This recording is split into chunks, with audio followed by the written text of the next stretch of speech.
উপরে উপরে কি সুন্দর করে পাখিকে ঘাস খাওয়াচ্ছে। নিচে গিয়েছিলাম, নিচ থেকে ঘাস নিয়ে এসেছে, ঘাস খাচ্ছে।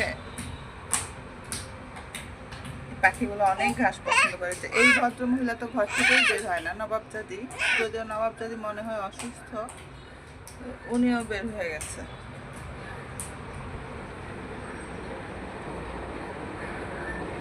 বলো আয়, ডাকো, চলে আসবে। খাচ্ছে,